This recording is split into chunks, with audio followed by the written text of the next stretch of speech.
Hi అందరికీ. So, ఇక్కడ వచ్చేసి ఈరోజు అమ్మ, నాన్న అయితే వచ్చారనమాట.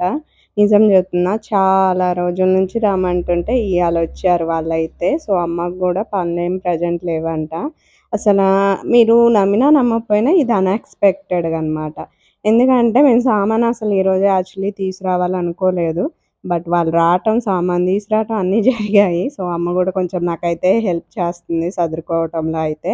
సో, ఇక్కడొచ్చేసి సామానంతా లోపలేస్తుంటే వామ్మో! ఇన్నున్నాయా అనిపిచ్చేస్తుందనమాట. అప్పుడు కాసింది తీసుకొచ్చినా గానీ సామాను ఎక్కువగానే అనిపిచ్చాయి. ఇది మన ర్యాక్ అండి. బిజినెస్ ర్యాక్ చేసేయాలి. అంటే మన శారీస్ బిజినెస్‌కి సంబంధించిన శారీస్ అన్నీ దీని మీద పట్టిచ్చేసేయాలనమాట. ఎక్కడ పడితే అక్కడ పెట్టేసి ఇబ్బందికరంగా ఇంట్లో ఉంటున్నాయి. సో, ఆ ర్యాక్ అయితే మనం రెడీ జేసుకోవాలి. ఇక నా విషయంలో చంద్రముఖి లెక్క అయిపోయాను తెలుసా! పాలు కాగబెట్టడానికి ఆటికి మూతలు లేవు. ఫుల్ వీడియో ఛానల్ నేమ్ కింద ఉంది. Please watch.